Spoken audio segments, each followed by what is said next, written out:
کتاب میرداد کی 18ویں قسط کے ساتھ آپ کی خدمت میں حاضر ہیں۔ اس قسط میں میرداد حنبال کے باپ کے بارے میں پیشین گوئی کرتا ہے کہ وہ وفات پا جائے گا، بلکہ وہ بتاتا ہے کہ وہ وفات پا چکا ہے۔ حنبال وہ ہے جو اس کشتی پہ خزانچی کے طور پر رہ رہا ہے۔ حنبال کے بعد کا انتقال ہوتا ہے تو میرداد موت کی بات کرتا ہے۔ نیروندہ بتاتا ہے کہ پہاڑی مسکن میں سوائے حنبال کے باقی ساتھیوں کے ایک بار پھر مرشد کے گرد جمع ہونے تک کتنا ہی پانی پہاڑوں سے نیچے کود کر سمندر میں بہہ چکا تھا۔ مرشد رضائے کل کے متعلق واز کر رہا تھا، مگر وہ اچانک رکا اور اس نے کہا، حنبال مصیبت میں ہے اور مدد کے لیے ہمارے پاس آنا چاہ رہا ہے، مگر اس کے قد شرم سے ہماری طرف اٹھ نہیں رہے۔ اب بیمار تو جا اور اس کی مدد کر۔ نیروندہ بتاتا ہے کہ بیمار باہر نکلا اور جلد ہی حنبال کو اپنے ساتھ لے کر واپس آ گیا۔ حنبال کا جسم سسکیوں سے کانپ رہا تھا اور اس کا چہرہ بے حد اداس تھا۔ میرداد کہتا ہے کہ حنبال میرے پاس آ۔ افسوس حنبال، افسوس، کیونکہ تیرا باپ انتقال کر گیا ہے۔ تو نے غم کو اپنا دل گھلا ڈالنے اور اپنے دل کا خون آنسوؤں میں بدل دینے کی چھوٹ دے رکھی ہے۔ جب تیرے سارے کنبہ کا انتقال ہوگا تب تو کیا کرے گا؟ جب اس دنیا کے تمام باپ اور مائیں اور تمام بہنیں اور بھائی تمہاری پہنچ سے باہر اور تمہاری آنکھوں سے دور چلے جائیں گے تب تو کیا کرے گا؟ حنبال کہتا ہے، ہاں مرشد، میرے باپ کی غیر قدرتی موت ہو گئی۔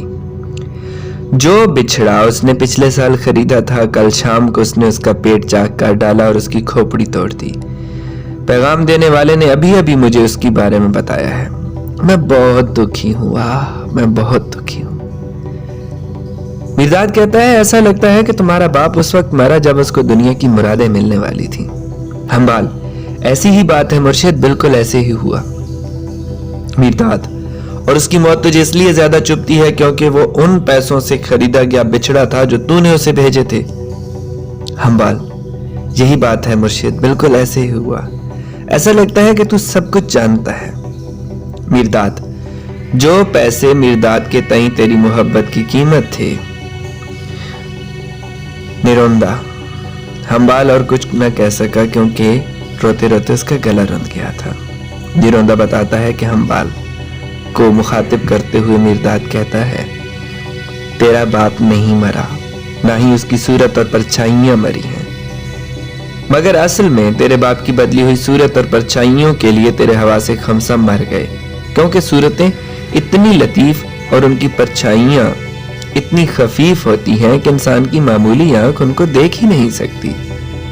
جنگل میں کھڑے دیودار کے درخت کی پرچھائیاں ویسی نہیں ہوتی جیسی پرچھائیں اسی دیودار کے کسی جہاز میں مستول یا کسی عبادت گاہ میں ستون یا پھانسی کا تختہ بن جانے پر ہوتی ہیں۔ وہی درخت ہوتا ہے، لیکن جب وہ ستون یا پھانسی کا تختہ بن جاتا ہے تو اس کا سایہ ویسا نہیں رہتا۔ نہ ہی دھوپ میں اس دیودار کی پرچھائی ویسی ہوتی ہے جیسے کہ چاند اور ستاروں کی روشنی میں یا طلوع صبح کے وقت ارغوانی دھندلکے میں ہوتی ہے۔ لیکن وہ دیودار کا درخت جس کو جنگل میں کھڑے دیودار کے درخت پہلے کی طرح اگرچہ اپنا بھائی تسلیم نہیں کرتے، چاہے وہ اسے کسی بھی صورت میں کیوں نہ بدل دیا گیا، دیودار کے طور پر زندہ رہتا ہے۔ کیا کوئی پتے پر بیٹھا ریشم کا کیڑا اب ریشم کے کنویں میں پیوپا کی شکل میں پرورش پا رہے کیڑے کو اپنے بھائی کے طور پر پہچان سکتا ہے؟ یا کیا پیوپا کو اڑتے پھرتے ریشم کے کیڑے میں اپنا بھائی دکھائی دے سکتا ہے؟ کیا زمین میں دبے گندم کے دانے کو زمین کی سطح پر گندم کے دانے سے اپنے رشتے کی سمجھ آ سکتی ہے؟ کیا ہوا میں اڑتے ہوئے بخارات یا سمندر کے پانی یہ تسلیم کر لیں گے کہ کوہسار کی دراڑ میں لٹکتی ہوئی برف کی کلمیں ان کی بہنیں ہیں؟ کیا زمین خلا کی گہرائیوں میں سے اس کی طرف پھینکے گئے ٹوٹے ہوئے ستارے میں اپنے بھائی کو پہچان سکتی ہے؟ کیا کوئی برگد کا درخت اپنے بیج میں اپنے آپ کو دیکھ سکتا ہے؟ کیونکہ تیرا باپ اب ایسی روشنی میں ہے، تیری آنکھ جس کی عادی نہیں ہے، اور وہ ایسی صورت میں ہے جس کو تو پہچان نہیں سکتا، اس لیے تو نے کہہ دیا تیرا باپ زندہ نہیں ہے۔ مگر انسان کی مادی خودی جب تک کہ وہ بنی آدم کی خدائی ذات کے نور میں مکمل طور پر تحلیل نہیں ہو جاتی، خواہ اس کو کہیں بھی پہنچا دیا جائے، کسی ہی صورت میں کیوں نہ بدل دیا جائے، اپنا سایہ ضرور ڈالتی ہے۔ لکڑی کا ایک ٹکڑا، خواہ وہ کسی آج درخت کی ہری شاخ ہے اور کل کو کسی دیوار میں گاڑی گئی کھونٹی، جب تک کہ اس کو اس کے اندر کی پوشیدہ آگ جلا نہیں ڈالتی، وہ لکڑی ہی رہتا ہے اور اپنی شکل اور سایہ بدلتا رہتا ہے۔ اسی طرح انسان چاہے زندہ ہے چاہے مرا ہوا، جب تک اس کے اندر کا خدا اس کو اپنے اندر جذب نہیں کر لیتا، جس کا مطلب ہے کہ جب تک اس کو اس ذات واحد سے اپنی وحدانیت کا علم نہیں ہو جاتا، انسان ہی رہے گا۔ لیکن یہ علم اس کو آنکھ کے جھپکتے ہی حاصل نہیں ہو جاتا، جس کو لوگ ایک عمر کا نام دے کر خوش ہو جاتے ہیں۔ میرے ساتھیوں، سارا وقت ہی زندگی کا وقت ہے۔ زمان یعنی ٹائم میں کوئی شروعات یا ٹھہراؤ نہیں ہے، نہ ہی اس میں کارواں سرائے ہیں جہاں مسافر ناشتہ اور آرام کے لیے رک سکیں۔ زمان ایک تسلسل ہے جو اپنے آپ کو بل دیتا رہتا ہے، اب اس کا اگلا سرا اس کے پچھلے سرے سے جڑا ہوا ہے۔ زمان میں کچھ بھی ختم کر کے چھوڑ نہیں دیا جاتا اور کچھ بھی شروع کر کے ختم نہیں کیا جاتا۔ زمان کا ایک پیدا کردہ پہیہ ہے اور اس کو حواس نے مکان کی وسعتوں میں گھما رکھا ہے۔ تم موسموں میں حیران کن تبدیلیاں دیکھتے ہو اور اس لیے تم یقین کر لیتے ہو کہ سب کچھ تغیر کی گرفت میں ہے، مگر اس کے ساتھ ہی تم یہ بھی تسلیم کرتے ہو کہ موسموں کو سمیٹنے اور کھولنے والی طاقت ہمیشہ ہمیشہ کے لیے ایک اور ہے، اور وہ طاقت وہی ایک رہتی ہے۔ تم چیزوں کو اگلتے اور سڑتے ہوئے دیکھتے ہو اور شکستہ دل سے اعلان کرتے ہو کہ سڑنا ہی اگنے والی سب چیزوں کا انجام ہے، مگر تم مان لیتے ہو کہ وہ طاقت جو اگانے اور سڑنے کو عمل میں لاتی ہے، آپ نہ تو اگتی ہے نہ ہی سڑتی ہے۔ تم صبح کے وقت چلنے والی نسیم کے تعلق سے ہوا کی رفتار محسوس کر کے کہہ دیتے ہو کہ دونوں میں سے ہوا زیادہ تیز رفتار ہے، مگر اس کے باوجود تم مانتے ہو کہ ہوا اور صبح کے وقت چلنے والی ہوا جسے نسیم کہتے ہیں ایک وہی تو ہے، ایک ہی ہیں دونوں، اور وہ نہ تو ہوا کے ساتھ بے تحاشا دوڑتی ہے اور نہ نسیم کے ہمراہ آہستہ آہستہ چلتی ہے۔ اور یہ طاقت بھی اسی طرح ہے۔ کتنے بھولے ہو تم، کتنی آسانی سے ہر اس فریب میں آ جاتے ہو جو تمہارے حواس خمسہ میں رہتے ہیں۔ تمہارا خیال کدھر ہے؟ کیونکہ صرف ان کے ذریعے ہی تم دیکھ سکتے ہو کہ وہ سب تبدیلیاں جو تمہیں متحیر کرتی ہیں محض ہاتھ کی صفائی ہے۔ ہوا نسیم سے تیز رفتار کیسے ہو سکتی ہے؟ کیا نسیم ہی ہوا کو جنم نہیں دیتی؟ کیا ہوا ہی نسیم کو ساتھ ساتھ لیے نہیں پھرتی؟ تم زمین پر چلنے والے طے کیا گیا فاصلہ قدموں اور کوسوں میں کیسے ناپتے ہو؟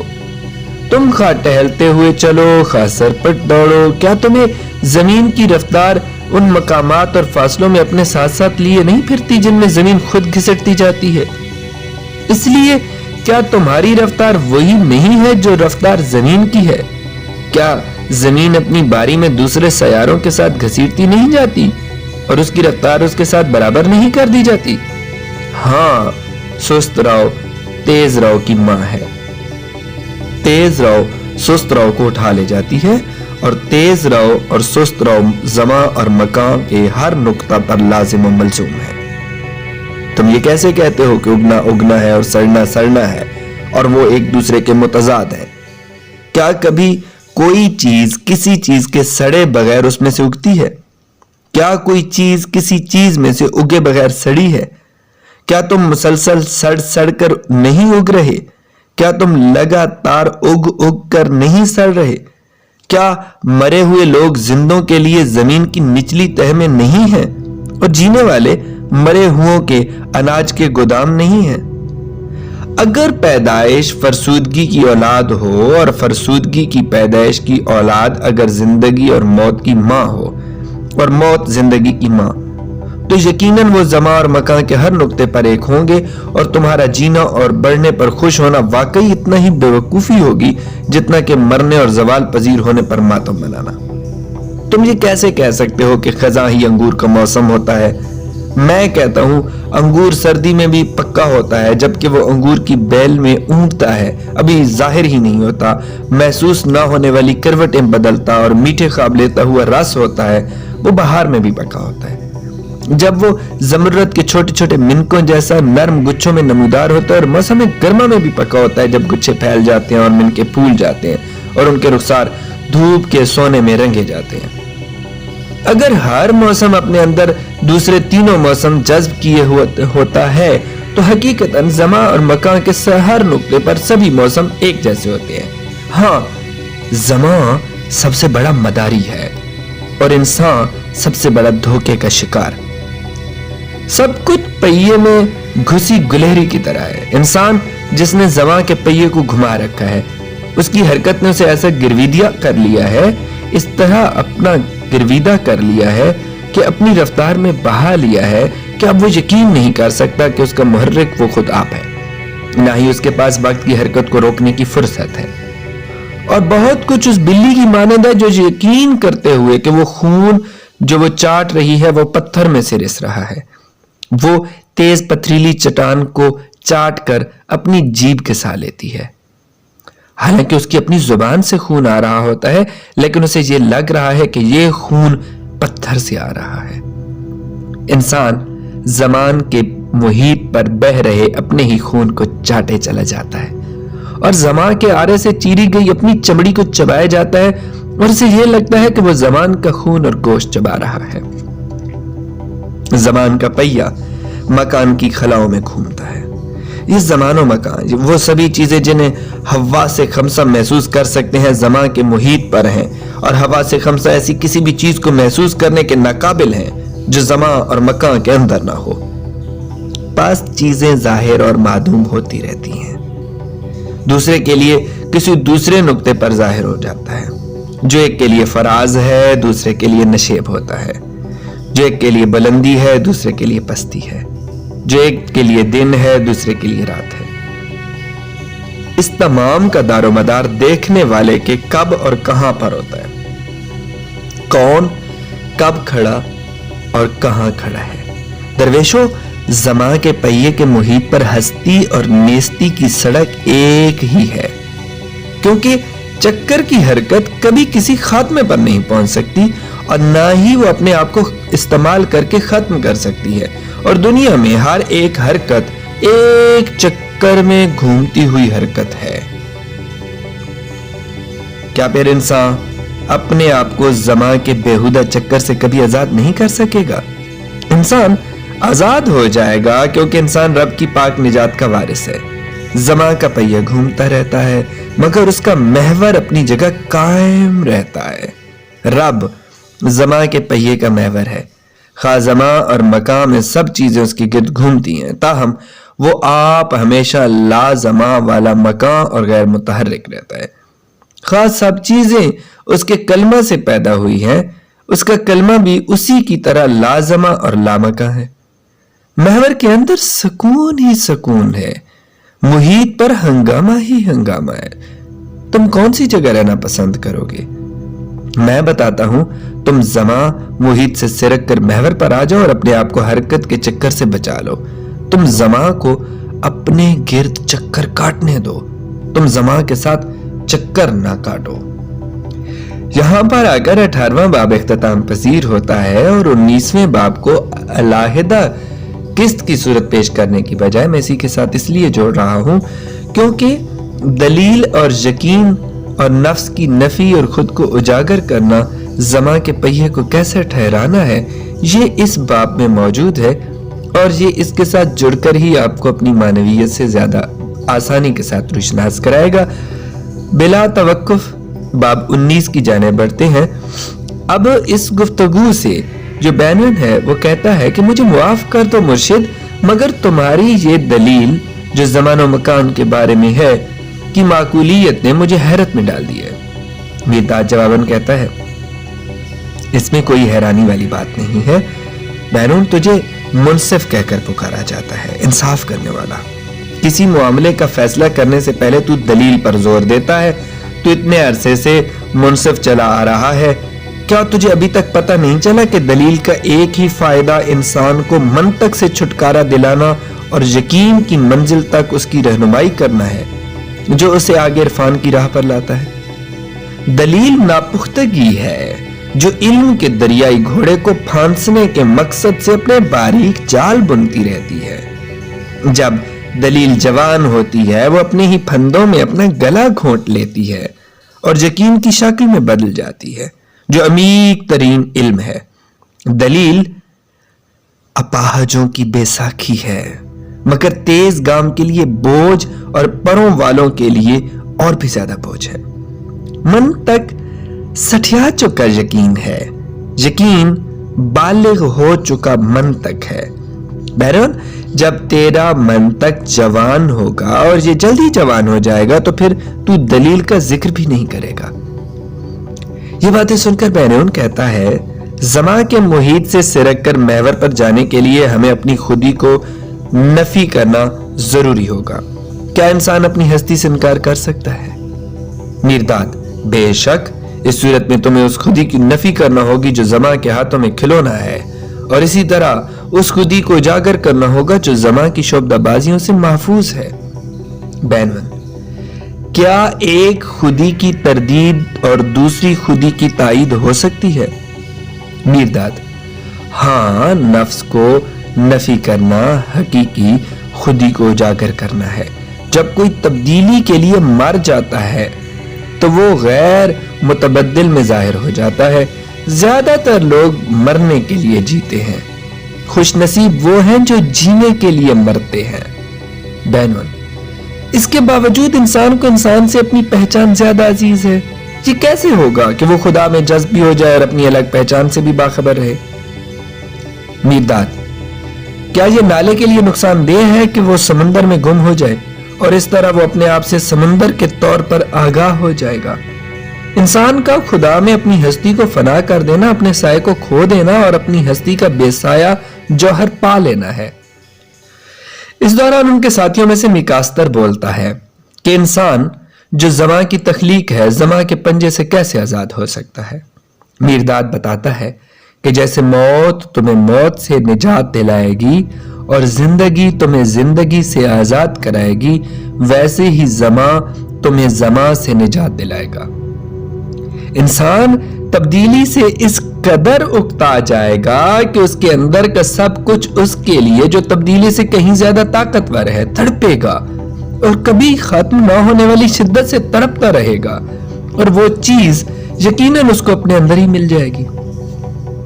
خوش نصیب ہیں وہ لوگ جو تڑپتے ہیں کیونکہ وہ پہلے ہی نجات کی دہلیز پر پہنچ چکے ہیں۔ مجھے انہی کی تلاش ہے اور میری تعلیم انہی لوگوں کے لیے مخصوص ہے۔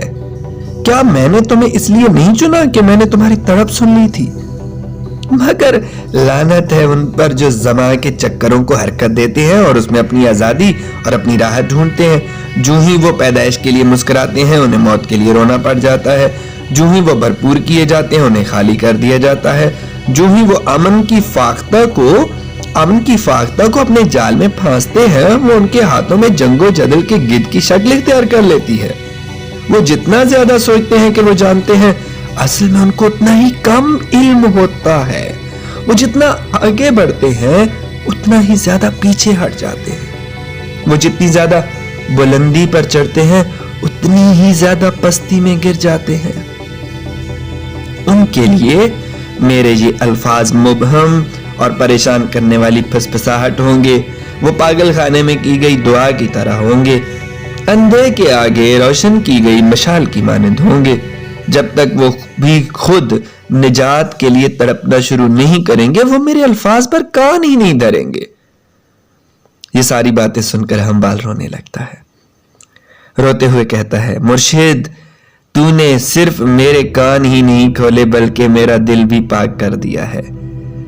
کل کے دن تک والے اندھے اور بہرے ہمبال کو معاف کر دے۔ میرداد کہتا ہے ہمبال اپنے آنسوؤں کو روک۔ آنسو زمان اور مکان کی حدود کے پار دیکھنے والی متلاشی آنکھ کو زیب نہیں دیتے۔ جو لوگ زمان ایار انگلیوں کی گدگدی پر ہنستے ہیں ان کو زمان کے ناخنوں کے ذریعے چیتڑے چیتڑے کی گئی اپنی کھال پر رونے دو۔ جو لوگ جوانی کی چمک دمک دیکھ کر گاتے اور ناچتے ہیں ان کو بڑھاپے کی جھریوں پر لڑکھڑانے اور سسکنے دو۔ زمان کے میلوں میں رنگ رلیاں منانے والوں کو اپنے سر ماتموں کی خاک سے بھرنے دو، مگر تم خود پرسکون رہو۔ تغیر کی عکس بین جس میں دور تک نظر آتا ہے، اس عکس بین کے آلے میں صرف غیر متبدل کو تلاش کرو۔ زمان میں ایسا کچھ بھی نہیں جس کے لیے رویا جائے، اشکباری کی جائے۔ ایسا کچھ بھی بیش قیمت نہیں ہے کہ اس کے لیے مسکرایا جائے۔ ہنستا ہوا چہرہ اور روتا ہوا چہرہ ایک ہی طرح کے ناگوار اور مسخ شدہ چہرے ہوتے ہیں۔ کیا تم آنسوؤں کے کھارے پن سے بچنا چاہو گے تو پھر ہنسی کی اینٹھن سے بچو۔ آنسو جب بخارات بن کر اڑتا ہے تو دبی ہوئی ہنسی بن جاتا ہے، جب دبی ہوئی ہنسی سمٹتی ہے تو آنسو بن جاتی ہے۔ نہ خوشی میں بخارات بن کر اڑو نہ غم میں سمٹو، بلکہ دونوں حالتوں میں یکساں پرسکون رہو۔ یہاں تک بات کرتے ہوئے میرداد توقف کرتا ہے اور پھر یہیں پر یہ قسط اختتام پذیر ہوتی ہے۔ نیکسٹ باب میں ایک سوال ہے جو میکاستر کرتا ہے کہ ہم مر کر کہاں جاتے ہیں۔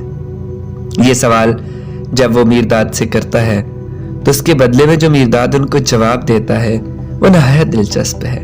اگر آپ چاہتے ہیں کہ آپ بک آف میرداد کی اگلی قسط تک پہنچ سکیں تو کائنڈلی چینل کو سبسکرائب کر لیجئے گا اور بیل آئیکن کو پریس کر لیجئے گا، اور وہ اس لیے تاکہ آپ کو ہماری نیکسٹ قسط مل سکے۔ دعا میں یاد رکھیے، رات کافی ہو چکی ہے۔ اللہ کی امان، اللہ نگہبان۔